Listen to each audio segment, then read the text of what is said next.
نعبد و ایاک نستعین۔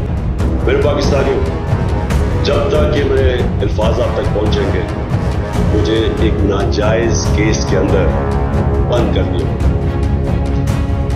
اس سے ایک چیز آپ سب کو واضح ہو جانی چاہیے کہ پاکستان میں جو فنڈامنٹل رائٹس ہیں، جو ہمارے آئین ہمیں حقوق دیتا ہے، جو جمہوریت ہے، وہ دفن ہو چکی۔ اور ہو سکتا ہے کہ اس کے بعد مجھے موقع نہ ملے آپ سے مخاطب ہونے، اس لیے میں 2-3 باتیں آپ سے کرنا چاہتا ہوں آج۔ سب سے پہلے پاکستان کی جو قوم ہے وہ مجھے 50 سال سے جانتا ہے۔ میں پبلک میں 50 سال سے کبھی میں نے نہ پاکستان کے آئین کے خلاف کیا نہ میں نے کبھی پاکستان کا قانون کیا، اور میری ہمیشہ جب سے سیاست میں آیا میری ہمیشہ کوشش ہوئی کہ میں جو بھی اپنی جدوجہد کروں وہ پرامن کروں، آئین جو مجھے حق دیتا ہے پرامن احتجاج کا اس کے بیچ میں رہ کے کروں۔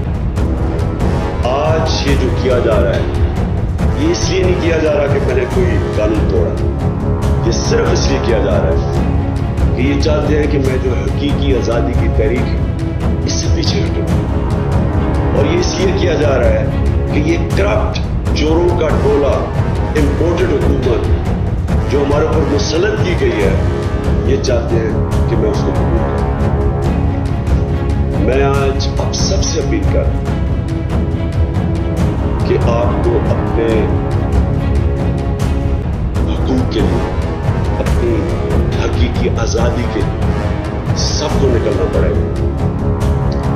کبھی بھی کسی قوم کو پلیٹ میں آزادی نہیں پکڑائی جاتی، آزادی کے لیے جدوجہد کرنی پڑتی ہے، جہاد کرنی پڑتی ہے، محنت کرنی پڑتی ہے، اور وہی قوم پھر اس کو اللہ تحفہ دیتا ہے آزادی۔ یہ وقت آ گیا ہے کہ آپ سب اپنے حقوق کے لیے لڑیں۔